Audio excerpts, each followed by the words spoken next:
Nous sommes sur le circuit du Castellet dans le Var pour suivre la 4e manche de la saison 2014 de la Mera Cup avec 20 voitures engagées et 10 heures de course proposées aux pilotes réparties sur 2 jours. La bataille s'annonce très féroce au championnat. C'est l'équipe Tech Drive Leclerc qui a pris les commandes après une course de Lebanon quelque peu mouvementée avec 19 points d'avance sur l'équipe Actua Red Team ETC Racing. Il ne faudra toutefois pas se relâcher pour les hommes de Maxime Bayeul et Christian Meignier. Allez, sans plus tarder, voici l'épisode 4 de cette saison de la Mera Cup sur Motors TV. C'est parti. En ce week-end du 14 juillet, tous les acteurs du championnat se sont donné rendez-vous sur le circuit du Castellet, une piste qui a accueilli la Formule 1 à 14 reprises entre 1971 et 1990. Et pour cette 4e épreuve de la saison, les organisateurs ont mis les petits plats dans les grands en permettant aux concurrents de rouler sur la version la plus longue du circuit, le tracé de 5 km 809. Après les habituelles vérifications administratives et le briefing d'avant-course, les pilotes ont pu bénéficier de 3 heures d'essai libre pour découvrir le tracé et régler leur voiture. Allez, prenons place dans la numéro 19 de l'équipe Actua Red Team ETC Racing pour un tour complet en caméra embarquée. Alors on est sur la ligne droite des stands. Donc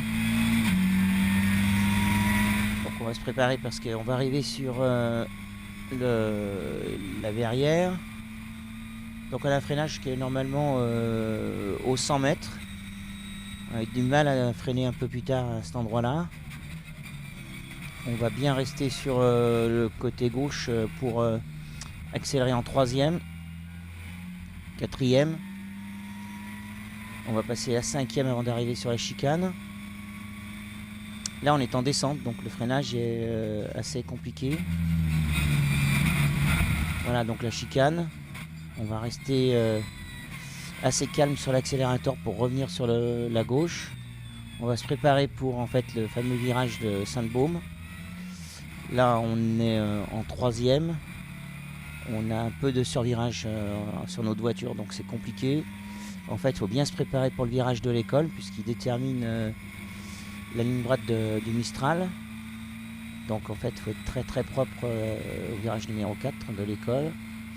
Là on est en 6e, on va freiner aux 150 mètres pour la chicane. Voilà, donc c'est un freinage qui est assez appuyé, il faudrait rester en 3e.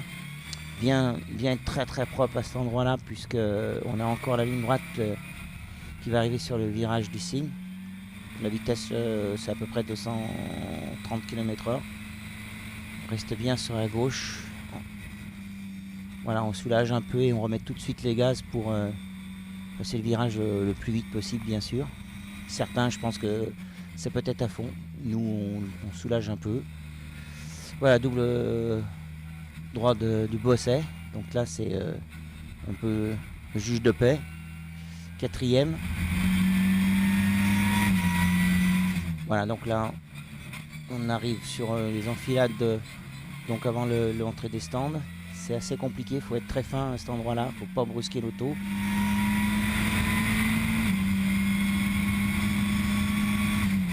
Alors là, donc on reste sur la corde, un bon freinage. La 3 tout de suite. On se prépare pour l'épingle de la ligne droite des stands. Voilà, alors, il ne faut pas trop glisser, essayer de maîtriser le mieux possible pour la ligne droite. Et voilà, donc le tour est terminé.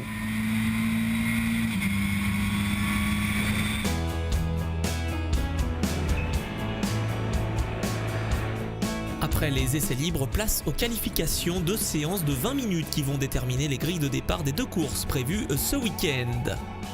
30 points de bonus sont en jeu, 15 pour chaque pole position et lors de la première séance, c'est Philippe Marie sur la voiture numéro 1 qui s'est illustré avec un temps de 2 minutes 29 243, synonyme de pole position, la 3e pour lui cette année.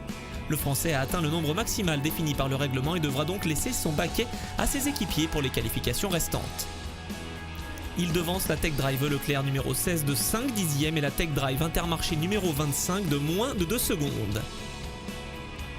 Actua Red Team ETC Racing numéro 19 n'a pu faire mieux que 2,33 140, 4e place sur la grille pour eux. Le premier gentleman, Randon Racing, la voiture numéro 27, effectue une excellente performance avec un 2,34 356, 7e position sur la grille de départ. Dans la seconde session, c'est Emmanuel Orgeval sur la 16 qui décroche sa deuxième pole position de la saison après celle de Lednon devant l'Aurès Marie 3D numéro 1 et la Tech Drive Intermarché numéro 25.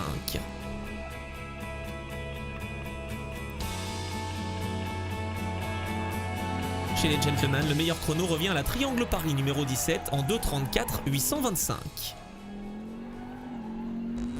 15 points de bonus pour Philippe Marie, Jean-Yves Périssel et Franck Petit qui s'élanceront donc en première place aux côtés de la 16 et de la 25.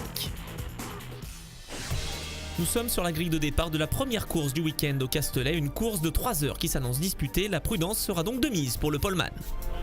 Voilà, on va faire attention au départ, il ne faut pas s'accrocher comme on a pu le voir déjà à la fois précédente. Donc on va rester cool.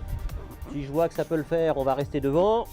S'ils sont un peu trop excités, c'est pas grave, ils garderont 2 tours en tête, mais bon, après on les remontera avec le temps, c'est pas un problème ça. Ça va être une course sprint, 3 heures ça paraît long comme ça, mais en fait pour cette catégorie-là, c'est une course de sprint quoi. Donc là on va tout donner. Philippe Marie est aux côtés des leaders du championnat, la voiture numéro 16 sur la première ligne. La voiture numéro 12 du Cars Racing est 6ème aux côtés de la Tech Racing numéro 4. Deuxième ligne composée de la 19 et de la 25, 2 des favoris pour le titre cette année. N'oublions pas les voitures qui s'élancent du fond de grille comme la Chilton Compétition numéro 28 ou encore la H Racing numéro 31 qui pourront s'avérer redoutables dans cette course sprint de 3 heures. Très bon envol de l'Aurès Marie 3D devant la 16 pilotée par Emmanuel Orgeval. Derrière, Jean-Christophe Ray sur la voiture blanche numéro 12 du Cars Racing tente de faire l'extérieur. Embarqué avec Pierre Coinon derrière la 1 et la 16, Philippe Marie qui retarde son freinage pour rester devant son adversaire direct. Stratégie payante pour le Français qui conserve la première position. Deuxième place pour Orgeval devant Coinon. Le peloton arrive groupé à la chicane. Quatrième place pour la 12 devant la 19. Actua Red Team ETC Racing actuellement en deuxième place du championnat. Et la 27 du Randon Racing, premier gentleman dans cette course. Plus loin, on remonte fort du côté de la Car Life Racing numéro 10, de la Chilton Compétition numéro 28 et de la H Racing numéro 31 pilotée par Nicolas Oliveira. À l'intérieur de la 17 Triangle Paris, on voit la 31 et la 10 remonter des positions. Ils sont déjà aux portes du top 10 après un départ de folie. Attention aux 2 leaders côte à côte, la 1 qui part large au virage du pont, mais ça tient pour Philippe Marie qui conserve la tête devant les 2 Tech Drive, la 16 et la 25, toujours très véloce. Le trio de tête commence à s'échapper du reste du peloton. La bataille est intense d'entrée de jeu entre les 3 hommes. Marie est sous la pression d'Orgeval. Un Orgeval qui prend l'aspiration de Marie dans la ligne droite et qui s'empare quelques instants plus tard de la première position après un freinage imparable à la chicane. Au bout de quelques tours, on revient sur les retardataires qui sont déjà passés par les stands comme la numéro 12. Attention, il faut être prudent pour la Cars Racing afin de ne pas gêner les leaders. Ils s'écartent, ça passe sans encombre pour la 1 et la 25. Derrière, la 31 est déjà remontée en 4ème place devant la Tech Racing numéro 4. En 6ème position, on retrouve la numéro 19 qui connaît un début de course plutôt sage. Et coup de théâtre dans cette course avec l'arrêt du leader du championnat en raison d'une suspension cassée. Les vibreurs du circuit du Castellet ne pardonnent pas et l'équipe Tech Drive est à pied d'œuvre pour réparer l'auto afin de perdre le moins de points possible au championnat. Emmanuel Orgeval reste philosophe dans le stand et sait que le championnat est loin d'être joué.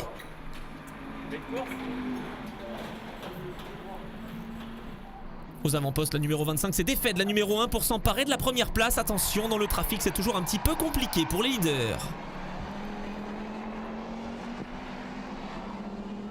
Et pour la 4ème place, la bagarre est intense entre la H Racing numéro 31 et la Tech Drive numéro 4 avec qui nous sommes embarqués. Nicolas Oliveira est pour l'instant au pied du podium. Devant, la 1 s'est rapproché de son adversaire. Les vainqueurs de Lednon, la voiture numéro 25, sont sous pression. En 3ème position, on retrouve la 19 qui a profité des soucis de la 16 pour reprendre des points précieux au classement général.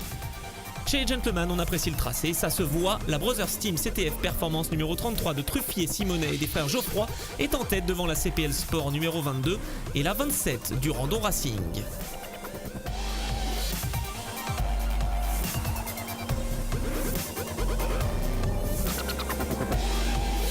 La Lamera Cup offre à tous ces pilotes passionnés l'occasion de faire leurs armes sur des tracés de légende. Un véritable bonheur malgré des conditions météorologiques qui semblent se dégrader. Le ciel s'assombrit sur le circuit Paul Ricard et le directeur de course Jackie Lamontagne décide de faire sortir le safety car. Une forte pluie a soudainement fait son apparition. Avec une adhérence précaire, même sous safety car, l'erreur est possible. Attention aux glissades. On profite également de cette neutralisation de course pour entrer une dernière fois dans les stands afin de ravitailler et de changer de pilote. Restart, la piste est encore humide, attention de ne pas se faire piéger. La numéro 25 et la numéro 1 repartent tambour battant. Les écarts sont resserrés alors qu'il reste moins de 30 minutes de course. Philippe Marie dans la 1 attaque très fort pour tenter de dépasser Julien Debain.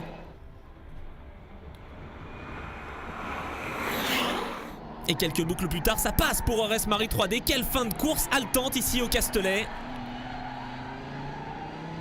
Debain est encouragé par son équipe sur le muret des stands. Après l'Ednon, la 25 espérait bien s'imposer une nouvelle fois. Dernier tour, Debain est de plus en plus pressant sur Marie alors qu'il se défend des derniers retardataires. Et ça passe pour Debain dans l'ultime tour.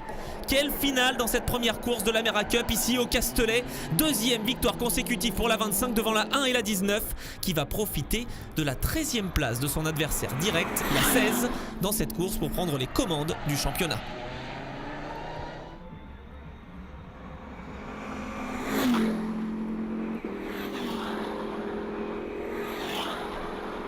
Le vainqueur est acclamé par toute l'équipe Tech Drive, une immense joie pour Julien Debain.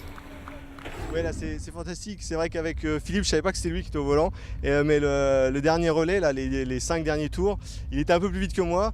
On a eu une belle bagarre, courtoise, mais compliquée de tenir. Il mettait la pression. Philippe, comment on le sent? Alors premier dans le dernier tour et puis finalement on arrive juste derrière. Alors écoute, pour moi la course n'allait pas se terminer, donc c'est pour ça que je l'ai laissé passer après. J'ai pas fermé les portes et après quand j'ai vu le drapeau allumé, je fais merde, je suis comme un con. Voilà. Alors que bon, mais bon c'est bien bagarré, c'était une belle course, je pense que ça fait plaisir un peu à tout le monde. Deuxième victoire consécutive dans cette saison 2014 pour la 25 devant la 1 et la 19.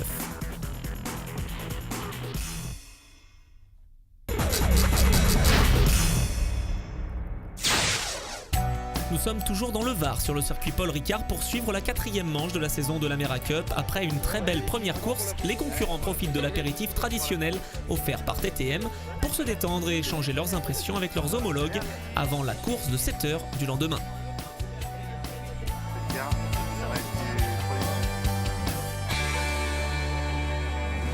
Mais avant de se lancer dans l'ultime course du week-end, revenons sur les caractéristiques techniques de cette voiture de l'Amera Cup. On est sur un châssis tubulaire type Silhouette, donc un moteur 5 cylindres turbo issu de la Ford Focus RS qui développe 300 chevaux. On a une boîte palette au volant en option et sinon c'est un levier pour changer les rapports. C'est carrément une voiture de course, c'est super, je veux dire, moi c'est une des meilleures voitures que j'ai essayé. J'ai eu la chance de pouvoir rouler dans beaucoup de voitures et aujourd'hui je trouve que c'est le meilleur compromis pour gentlemen professionnels où les professionnels s'amusent, prennent beaucoup de plaisir dans la voiture et les gentlemen peuvent rouler au bout d'une demi-heure assez facilement et faire des temps. Faire des temps et se faire plaisir au volant d'une Lamera aux possibilités de réglages multiples. En amont, on règle les voitures de façon très facile. On a des capteurs qui sont sur le moteur principalement et en fait qu'on arrive à récupérer via justement une acquisition de données. On a différents paramètres, surtout donc tout ce qui est régime, donc en fait tout ce qui est position de pédale, de pression de turbo, de température et ainsi de suite. Les pilotes ils nous demandent souvent les acquis justement pour savoir s'ils sont bien dans les régimes, s'ils sont bien sur les pédales, s'ils accélèrent à fond et ainsi de suite. Voilà. Avant de se précipiter sur des réglages précis qui vont nous faire gagner quelques dixièmes, il y a quand même beaucoup à apprendre au niveau du tracé du circuit, d'avoir des repères de freinage, parce qu'ici il y a des freinages qui sont un petit peu en aveugle. On a des bons amortisseurs avec plusieurs phases de réglage. On a de la compression basse vitesse, haute vitesse, la détente. Donc ça permet d'affiner pour les pilotes spécialistes. Et puis ensuite c'est la pression de pneus. Et après il nous reste la répartition du freinage à affiner. Mais quelles sont donc les conséquences des réglages sur le comportement de la voiture ?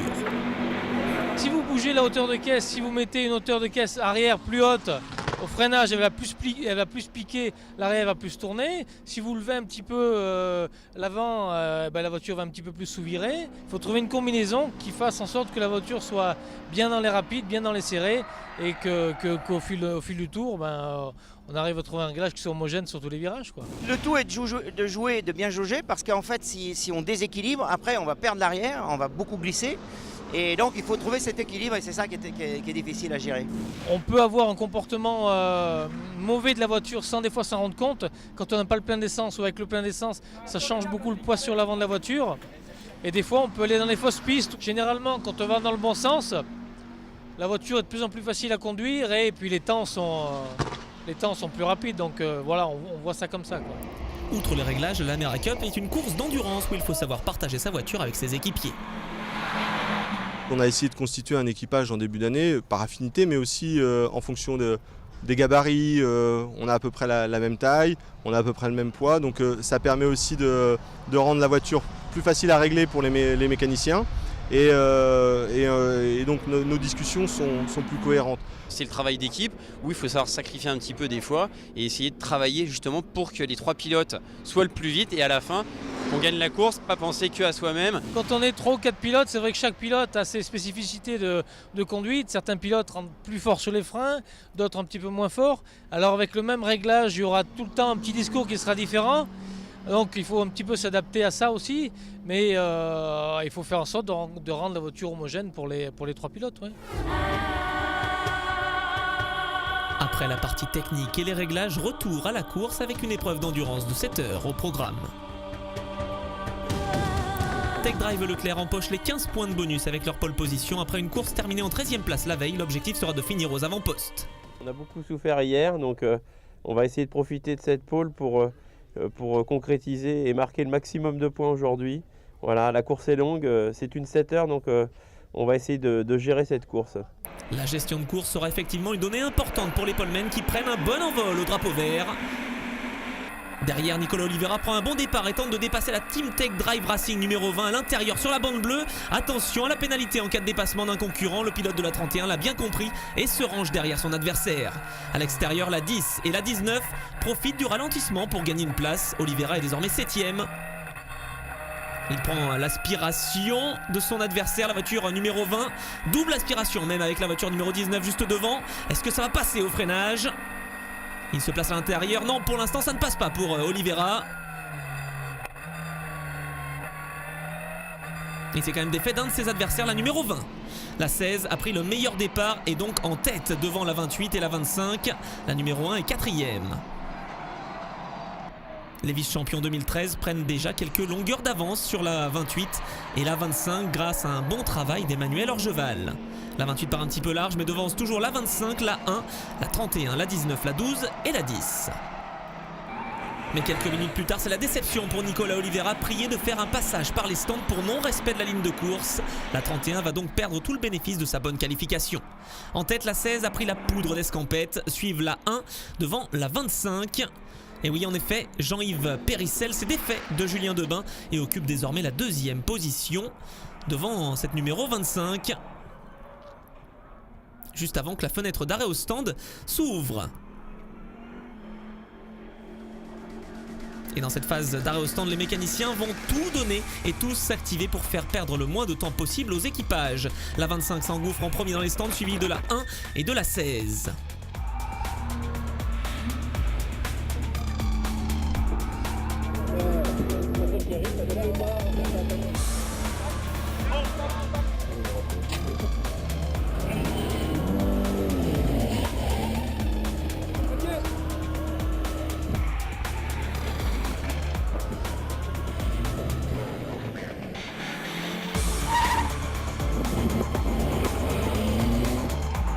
La numéro 19 s'engouffre également dans les stands, mais elle a été victime d'un gros contact avec un concurrent attardé. Réparation obligatoire pour les actuels leaders du championnat.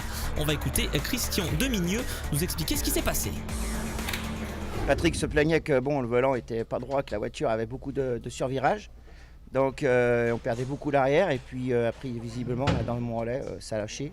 Donc le choc était important parce que je crois que l'autre voiture est un peu abîmée. On va réparer, puis on va être patient maintenant, on n'a plus que ça à faire. La patience pour l'équipage de la voiture numéro 19 qui repart 10e à 10 tours dans cette course. Retour en piste avec Laurès Marie 3D numéro 1 qui a pris la tête devant la Tech Drive Intermarché numéro 25 et la Tech Drive Leclerc numéro 16 sur le point de concéder un 3e tour de retard aux leaders alors qu'ils abordent cette chicane ici sur le circuit du Castellet.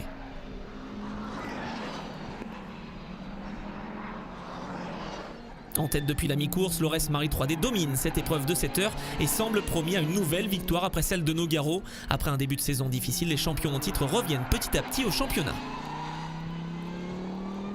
La Tech Drive Intermarché numéro 25 est deuxième, mais déjà à 2 tours du leader. Mais à moins de 10 minutes de l'arrivée, coup de théâtre avec un cardan cassé sur l'Aurès Marie 3D numéro 1. Coup de chaleur pour les mécaniciens qui doivent réparer en très peu de temps pour sauver des points importants en vue du classement général. L'équipe repartira 3e après une intervention éclair de 8 minutes pour remplacer le cardan abîmé.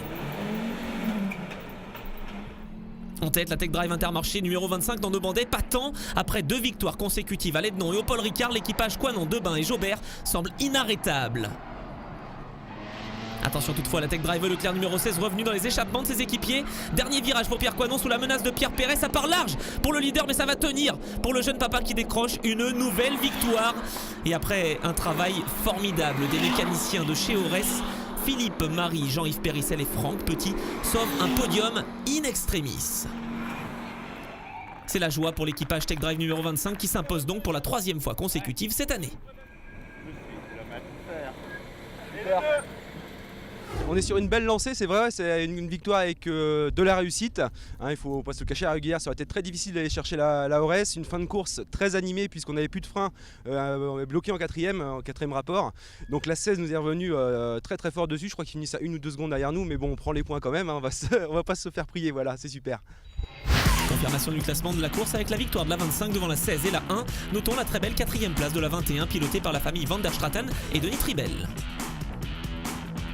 Après les 4 premiers rendez-vous, c'est l'équipe Tech Drive Leclerc qui reprend les commandes du championnat avec 617 points, soit 7 de plus que Tech Drive Intermarché numéro 25, 3e position ex aequo pour Actual Red Team ETC Racing et Aurès Marie 3D. En gentleman, la victoire revient à la Triangle Sud-Ouest numéro 7 de Claire, Villay et Fidanza devant l'ETC Racing numéro 11 de Faucon, Jet, Duclos et Piana, alors que la Triangle Nord numéro 8 de Pocachar, Pin et Tirlik se classe en 3e position. Sous les bras de la foule, sur le podium général, l'équipe Tech Drive signe un beau doublé devant Aurès Marie 3D. C'en est donc fini pour ce week-end exceptionnel sur le circuit du Castellet avec cette Lamera Cup. On se retrouve après une petite pause estivale le 21 septembre prochain. Ce sera à Navarra. D'ici là, portez-vous bien et restez fidèles à Motors TV.